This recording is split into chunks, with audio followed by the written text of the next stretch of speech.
네, 우리 주님이 사랑하시는 성도 여러분, 이렇게 주 안에서 만나 뵙게 돼서 너무너무 반갑고요. 우리 주님께서 이 예배 시간을 통해서 성령의 감동과 은혜로 충만하게 채워주시기를 간절히 축원합니다. 아멘. 우리 이렇게 가슴에 손을 얹고 우리 스스로에게 다짐해 봅시다. 이렇게 따라서 할까요? 나는 천하보다 귀한 영혼입니다 하고 시작하시죠. 시작. 나는 천하보다 귀한 영혼입니다. 아멘. 아직 내리지 마시고요. 한 번 더 하겠습니다. 나는 하나님의 극진한 사랑 안에 있습니다. 시작. 나는 하나님의 극진한 사랑 안에 있습니다. 아멘. 아멘. 이제 내리셔도 됩니다. 예. 제가 오늘 말씀을 준비하면서 복음성가 두 개가 생각났습니다. 1부 예배 때는 1부 예배 때 그 하나를 소개했고요. 2부 예배 때는 먼저 불러드리고 시작하려 합니다. 어떠한 시련이 와도 수많은 유혹 속에도 신실하신 주님 약속만 붙들리라. 세상이 이해 못하고 우리를 조롱하여도 신실하신 주님 약속 나 붙들리라. 결코 돌아서지 않으리. 아멘. 주님 뜻대로 살기로 했네. 편곡곡입니다. 어떠한 시련이 와도 수많은 유혹 속에도 신실하신 주의 약속만 붙들리라. 세상이 이해 못하고 우리를 조롱하여도 신실하신 주님 약속 나 붙들리라. 저는 이 가사를 부를 때마다 얼마나 마음이 좋은지 몰라요. 그리고 흔들리는 마음이 얼마나 붙잡히는지 몰라요. 우리 성도들에게도 이러한 이 찬송의 고백처럼 신실하신 주의 약속만 붙드시기를 간절히 축원합니다. 아멘. 제가 어렸을 때 아마 고등학교 때였던 것 같아요. 고향교회 목사님이 새로 오셨는데 굉장히 영어를 잘하셨어요. 굉장히 설교 말씀도 학문풍으로 신학적으로 설교를 하신 분이셨어요. 그러다 보니 물론 이제 학식이 있고 현학적인 것을 좋아하신 분들은 좋아하셨어요. 근데 농촌에서 흙을 읽으시는 분들은 좀 어려워라 하셨어요. 그러다 보니 목사님이 조금 힘들어 하셨습니다. 그러면서 언젠가 지나가는 말씀으로 그 말씀 하셨어요. 내가 목사 안수 받을 때 받은 말씀이 있다 하면서 오늘 본문 끝절 손에 쟁기를 잡은 자마다 손에 쟁기를 잡고 뒤를 돌아보는 자는 하나님의 나라에 합당하지 않다. 그 말씀을 자신에게 주셨다고 그 이야기를 하셨어요. 무슨 뜻이에요? 손에 쟁기 잡은 사람은 한결같이 앞을 똑바로 봐야 돼요. 뒤돌아보거나 후회하거나 옆을 보거나 해찰해서는 안 되죠. 주님이 주신 길이니 똑바로 그 길을 앞만 보고 걸어가리라. 그렇게 힘들 때 다짐하셨던 거예요, 목사님이.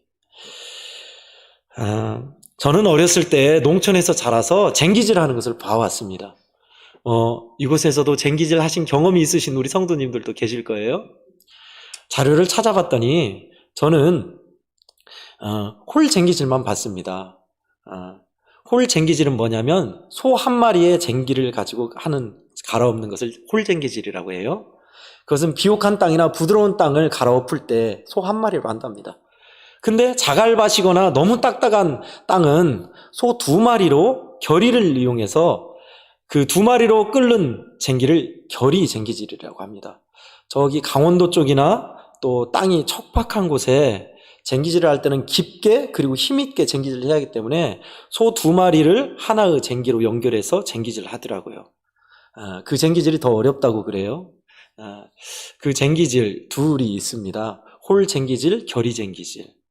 저는 홀 쟁기질을 주로 많이 농촌에서 봤습니다. 논이나 밭을 이맘때쯤 많이 갈아엎지요. 그걸 보면서 어릴 적이 생각나고 또 농사를 지었던 부모님도 생각났습니다. 이런 쟁기질에 관한 시를 동시가 있을까 봤는데 동시는 없더라고요. 아직 어린 아이들이 쟁기질을 못 봤을 거 아니에요. 그러나 나이가 많으신 분들은 소쟁기질 또는 쟁기질이라는 시를 많이 지었던 것을 발견할 수 있었습니다. 그 중에 하나를 소개해 드릴게요. 조희연이라는 농부인 것 같아요. 1998년에 농민시로 당선한 내용입니다. 가물어 다져진 땅, 비틀거리는 이랑길 고추 세우며 어르고 얼러 비탈밭 길을 내시는 일을 아버지는 평생 땅강아지처럼 마다하지 않으셨다. 쟁기를 잡고 뒤돌아보면 안 되는 거여. 이랑길이 뒤틀리고 엉클어지는 거여. 앞으로만 가야혀.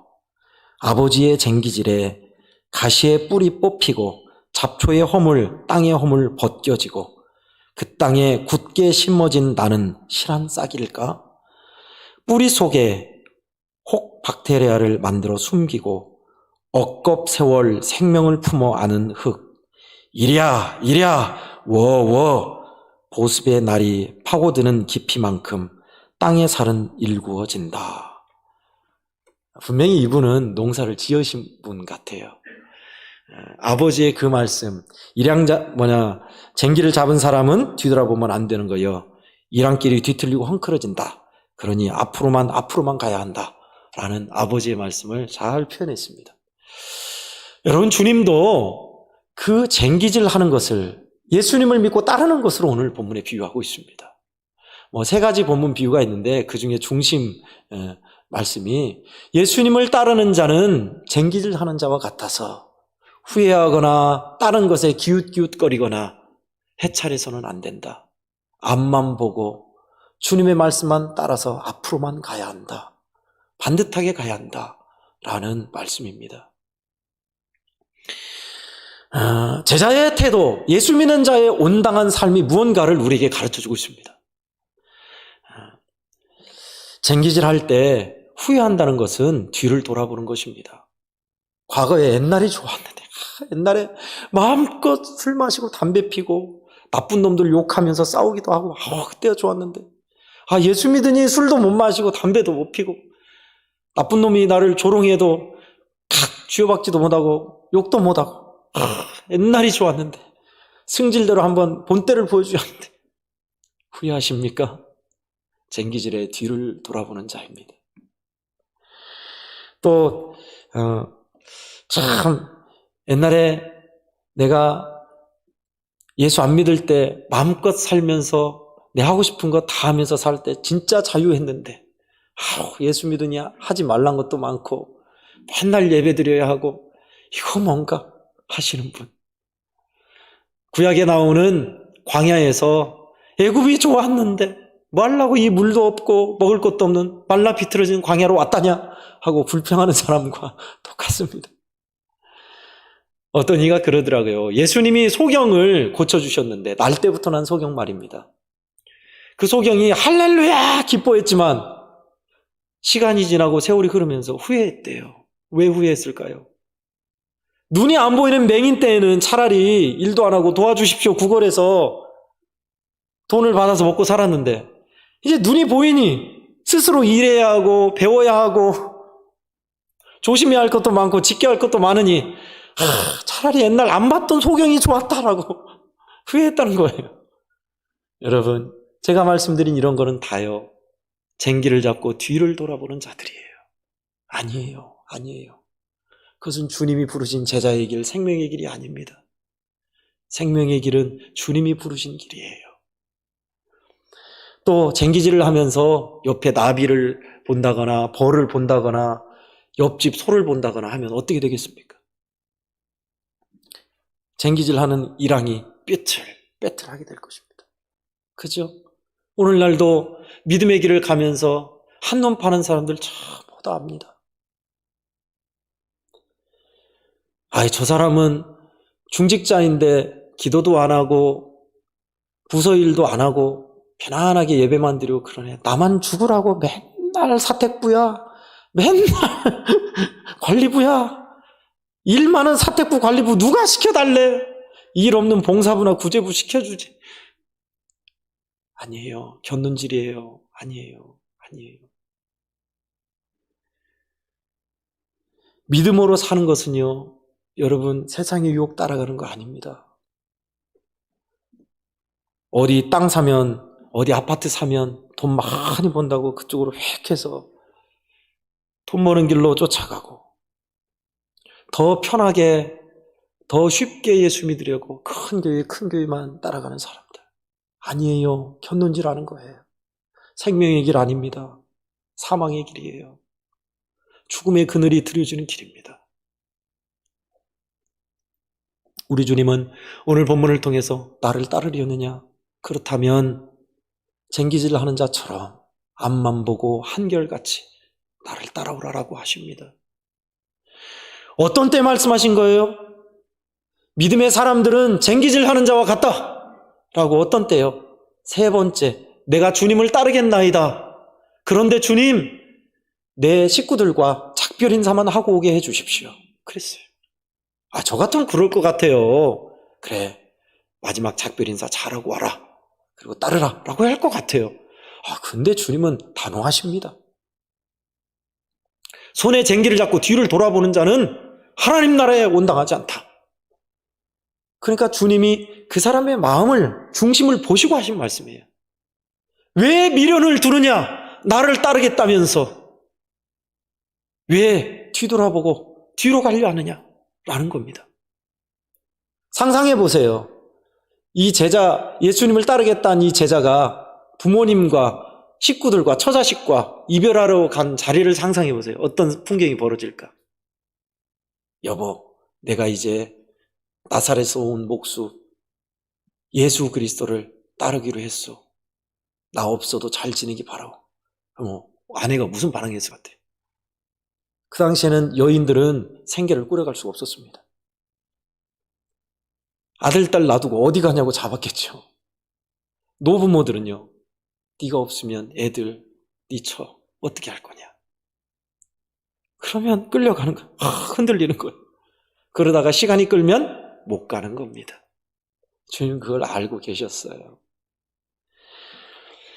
예수 그리스도는 어떤 분이십니까? 과연 내 인생을 다 바쳐서 내 마음의 왕으로 주님으로 모실 만한 분이신지, 아니라면 여러분 그 어정쩡한 사이에 있다면 우리는 참으로 불쌍한 자입니다. 왜요?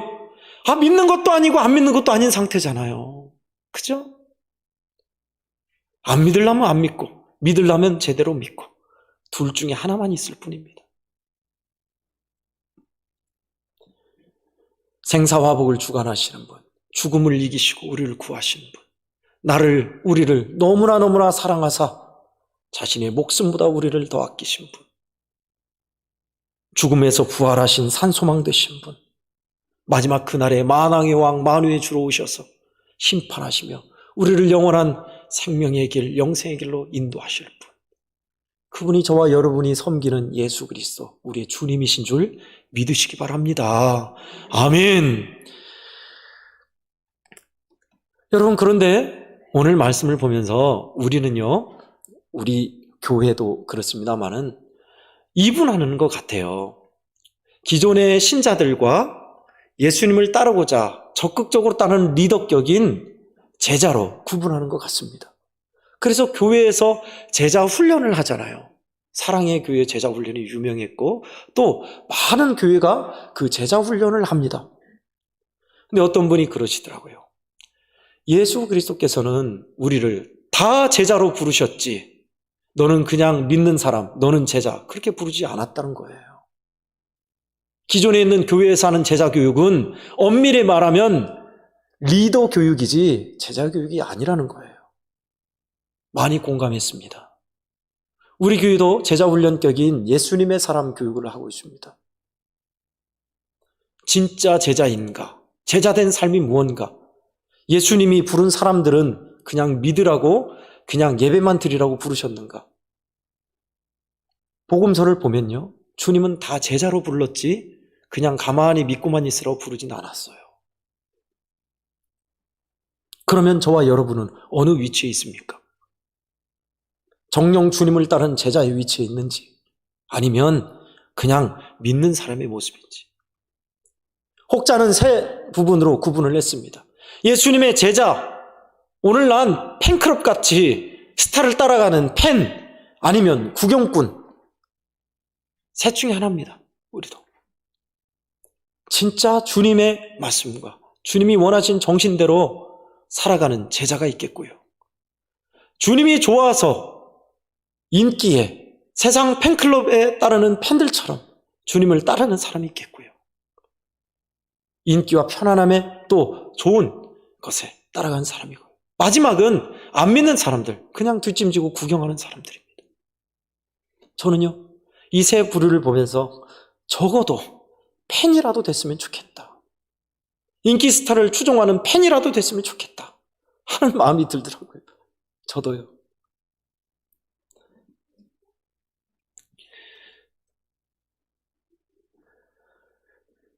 본문의 세 부류의 제자 얘기를 간략하게 설명해 드리겠습니다.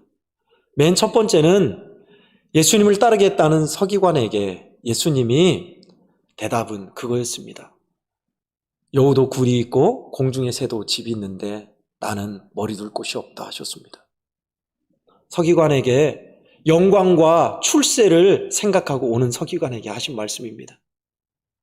나를 따르려거든 짐승보다 못한 삶을 각오해야 한다. 여우도 굴이 있고 새들도 둥지가 있지만 나는 집도 없는 짐승보다 못하는 삶을 사는 자다라는 것입니다. 오늘날 이야기하면 노숙자죠. 풍찬 노숙하며 동가숙 서가식하면서 사셨던 예수님의 모습을 그대로 말씀하셨습니다. 인기와 명예와 부와 형통만 바라신다면 오늘 말씀을 우리는 반드시 기억해야 할 겁니다. 두 번째 제자에게는요, 이번에는 두 번째는 예수님이 지명하셨어요. 너는 하고 지명하셨습니다. 그 무리에 있는 이에게 너는 나를 따르라 하셨습니다. 그러자 두 번째 사람이 이야기합니다. 내 아버지를 장사 지내고 따를 수 있게 허락해 주십시오 했습니다. 일부 예배 또 말씀드렸습니다마는 두 가지 해석이 있습니다. 이 사람이 아버지가 돌아가셔서 상중이다라는 해석과 이 사람이 모시고 있는 노부모님, 아버지 어머니, 연세가 많으신 아버지 어머니가 돌아가실 때까지 기다려달라라는 두 가지 해석이 있습니다. 다수설은 두 번째입니다. 어머니 아버지를 모시고 있으니 이분들이 돌아가실 때까지만 기다려달라라는 것으로 해석하고 있습니다. 주님의 대답도 단호하십니다. 죽은 자들로 죽은 자를 장사하게 하고 너는 나를 따르라는 겁니다. 두 번 죽은 자가 나오는데 첫 번째 죽은 자는요, 영혼이 죽은 자입니다. 생명이신 예수를 안 믿는 세상 사람을 뜻합니다. 두 번째 죽은 자는 육신이 죽은 자입니다. 생명이 끊겨서 육이 죽은 장사 지내는 시신을 뜻합니다. 세상 사람들로 장사 지내게 하고 안 믿는 자들로 장사 지내게 하고 너는 나를 따르라 라는 거지요. 그 말씀은 바로 최우선 순위를 어디에 두는가라는 예수님의 핵심의 대답이셨습니다. 핑계로 구실로 여러 가지로 명분을 삼아 떠나는 제자에게 하신 예수님의 일침이었습니다. 당시에는요, 부모님을 모시는 것을 최우선으로 여겼습니다. 그래서 부모님 상이 되면 일주일간 상을 치렀고 그 일주일 동안은 율법 조항과 안식일, 다른 것도 지키지 않아도, 할례를 지키지 않아도 그것이 허용됐었습니다. 그러니 가장 크고 가장 중요한 일이었죠. 그런데 주님은 그것보다 더 앞서 나를 따르는 일, 하나님의 나라를 전하는 일을 더 앞세워야 한다라고 정의해 주셨습니다. 오늘날 핑계와 구실로 명분 삼는 사람들이 참 많지요. 어느 성도한테 들은 얘기입니다. 그렇지 않아도 코로나 이전에도 교회를 나왔다 안 나왔다 했던 사람인데 코로나가 발생하자 이때다라면서 까마귀 날자 배 떨어지듯이 코로나 때문에 못 간다고 코에 걸면 코걸이, 귀에 걸면 귀걸이로 안 나오는 성도에게 어째서 그러냐. 그래도 교회 나와 하나님 앞에 예배 드려야지. 나는 예배 드리지 않으면 견딜 수가 없던데 너는 어째서 그러냐라고 권면했다는 거예요. 저는 거기에서 봤습니다. 진짜 제자와 구실만 내세운 사람이 어떤 건지를 구분할 수 있었어요. 그렇습니다. 주님만이 아시죠. 주님만이. 함부로 섣불리 판단 않습니다. 저도.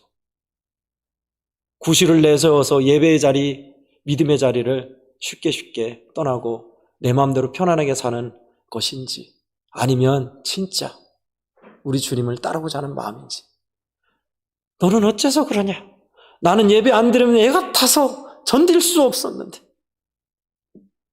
자, 저는 그 이야기를 듣고서요, 참 제 은혜가 되더라고요. 이 땅의 성도들이 다 잠들어 있는 것이 아니구나.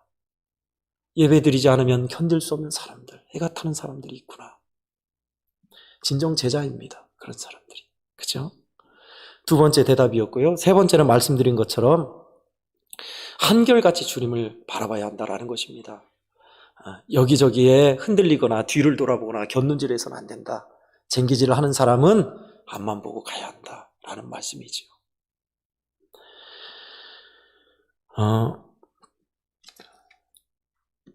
한결같이 주님을 따른다는 것, 그 근거가 뭔가라는 것에 대해서 이탈리아 작가 파피니 이야기를 통해서 저는 깨달은 적이 있습니다. 그걸 소개해드리고자 합니다. 이탈리아의 유명한 작가 중에 하나인 파피니라는 작가가 있는데요. 그 작가는 태어날 때부터 예수를 믿은 게 아니었습니다. 오히려 청년, 젊은 시절에 예수 그리스도를 안 믿는 무신론자였고 반대하는 자였습니다. 그런데 그의 어머니는 굉장한 신실한 신자이셨습니다. 아들을 위해서 늘 기도하는데 어느 날 아들이 참으로 전염성 질환에 걸려서 생명이 위태하게 됐어요. 그 이야기를 듣고 어떻게 하면 아들을 살릴 수 있을까 고민하는 어머니가 백방으로 소문하며 어떻게 고칠 수 있는 일을 물어봤는데 타는 방법이 없고 사람의 살, 그러니까 인육을 먹으면 낫는다는 이야기를 들었습니다. 그러자 그 어머니는 독하게 마음을 먹고 자기 허벅지 살을 베어서 아들에게 속이고 그 살을 먹였습니다. 그런데 진짜 신기하게도 사람의 인육을 먹고 그 아들의 병이 차도가 참으로 급격히 일어나면서 많이 나았어요. 아들이 하도 맛이 있고 신기한 그 고기가 먹고 싶어서 어머니한테 다시 부탁합니다.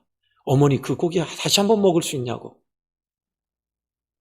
내 병도 좋아지고 맛도 있는 그 고기를 한 번만 더 먹었으면 좋겠다고 한 거예요. 어머니는 알겠다 대답했습니다. 이번에도 어머니는 독한 마음을 먹고 아들을 위해서 다른 쪽 허벅지 살을 베어냅니다. 베어내다 잘못하여서 동맥을 벤 거예요. 정맥은요, 이제 다 아시겠지만 정맥은 피가 그냥 흐르지만 동맥은 심장의 박동에 따라 뿜어져 나오는 것이 동맥입니다. 우리 정광민 집사님 잘 아시는 제가 또 어쨌든요, 치열이 잘 안 돼요. 어머니는 아들을 위해서 살을 베고 준비하다가 그만 출혈로 인해서 쓰러집니다. 한참 시간이 흘러도 어머니 기척이 없으니 아들이 나와서 봤는데 글쎄 피를 철철 흘리며 어머니 의식을 잃었어요. 어머니를 깨워서 어찌된 일이냐고 물고 지혈을 하는데 어머니가 다 죽어가는 소리로 말씀하신 거예요. 나는 죄 많은 몸으로 너를 구했지만 예수님은 죄 없는 몸으로 우리를 위해서 살을 찢기시고 피를 흘리셨단다. 그러니 아들아, 너는 꼭 예수 그리스도를 믿어야 한다 하면서 어머니는 과다출혈로 돌아가셔요. 이 아들이 그 살이 어머니 허벅지였다는 것을 알아요. 그리고 또 한 번 자기를 위해서 살을 베다가 피를 너무 흘려서 돌아가신 것을 아들이 뒤늦게 깨닫습니다. 어땠겠어요? 이 아들은 참회하며 주님께로 돌아옵니다. 그리고 평생 예수 그리스도의 복음을 전하며 귀한 작품을 남겨요. 그리스도의 이야기, 떡과 포도주 등으로 이탈리아의 유명한 복음의 작가가 됩니다. 예수 그리스도를 따른다는 것이 그냥 나에게 그냥 구원자니까, 지옥과 천국을 판결하신 분이니까, 천국 가게 해주신 분이니까 그거라면 크게 부족합니다. 사랑하셔서 한결같이 끝없이 우리를 아껴주시는 피 흘리신 사랑이 지금도 우리에게 있어요. 여러분, 이 말씀을 하는 이유가 너는 제자의 길에서 길을 잃어버렸고 엉터리로 믿으니 어서 돌아오라고 책망하는 말씀으로 들립니까? 아니에요. 사망의 길, 죽음의 길로 가고 있으니 너는 어서 생명의 길로 돌아오라. 내가 이토록 애타게 너를 위해서 기도하며 피 흘리고 있으니 그 마음이에요. 그 마음.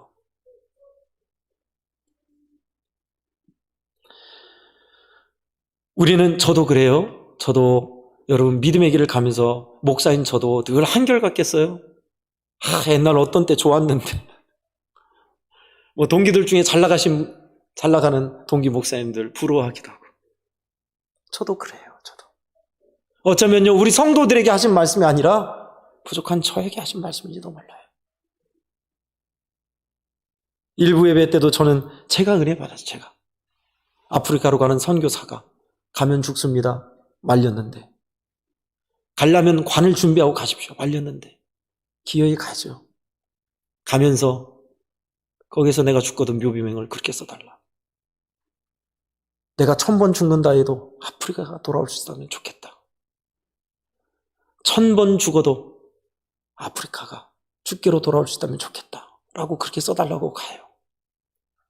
1000번, 10,000번 죽어도 좋으니 애양원이 돌아올 수 있게 해달라. 저 그 생각이 나. 제가 1000번, 10,000번 죽겠어요? 그러진 못하지만 그런 마음이면 좋겠구나. 여러분, 제가 이렇게 꾸며서 한 얘기가 아니라요, 우리 주님은요, 우리 애양원을 향해서도 이 사랑은 변함없어요. 우리 성도들이 비록 엉터리이고 부족한 것은 많을지라도요, 주님의 사랑이 포기하고 너는 안 되겠다, 내가 10년, 20년 지켜봤는데 너는 안 되겠다, 포기하실 것 같습니까? 아닙니다. 그러니 사랑의 왕이신 주께서 우리의 마음에 계시게 하고 예수님을 담지하는 자로 사시면 우리는 그 길을 걸을 수 있어요. 쟁기질하는 사람은 앞을 내다보면서 소를 본다고 그래요. 우리를 이끌어 가시는 주님, 우리가 가야 할 최후의 목적지 바라보는 자는 길을 잃지 않아요. 제자의 삶을 살아요. 아무리 시대가 어렵고 유혹이 있고 조롱이 있고 손해가 있다 할지라도 믿음의 길을 잃지 않아요. 성도 여러분이요, 주님은 우리가 그 길을 가기를 원하십니다. 조금 세상이 뻐근하고 고단할지라도요, 주님은 우리를 부르십니다. 쟁기질하는 자리로 우리를 부르셨어요. 믿음의 자리에서 삶의 터전을 일구며 우리의 마음을 쟁기질하는 자리로 부르셨어요. 주님이 이끄신 대로 가면 틀림없이 제대로 고랑이 피울 겁니다. 그러니 오늘 주신 말씀처럼요, 생명이신 예수 그리스도께서 부르신 대로 갈 거야. 나를 사랑하신 주님께서 이끄신 대로 나는 해볼 거야. 그거면 돼요. 사랑의 왕이신 예수 그리스도를 마음에 모시고 주님이 이끄신 대로 우리 주님을 최우선에 모시고 한결같이 주님을 따르는 저와 우리 성도들 다 되셔서 온전한 제자의 길을 가고 영광된 그 나라에서 모두가 기뻐하시기를 간절히 축원합니다. 아멘. 기도하겠습니다. 사랑이 많으신 하나님 아버지, 살과 피를 주시고 지금도 여전히 사랑하셔서 믿음의 길을 잃어버리지 말라고, 온전히 한결같이 믿음의 길을 가라고, 뿐만 아니라 우리로 하여금 영광의 길을 걷기 전에 갈보리 길을 걸으라고 주님 제자의 길을 말씀해 주시니 감사합니다. 베풀어 주신 사랑과 은혜가 우리의 마음에 있어서 예수님을 담대하며 살아가는 우리 모든 성도들이 되게 해 주시옵시고, 온전한 제자의 길을 가게 하시사 그 나라에 주님 앞에 섰을 때 한없는 상급과 영광을 받는 우리 모든 성도들이 다 되게 하여 주시옵소서. 예수 그리스도 이름으로 축복하며 기도하옵나이다. 아멘.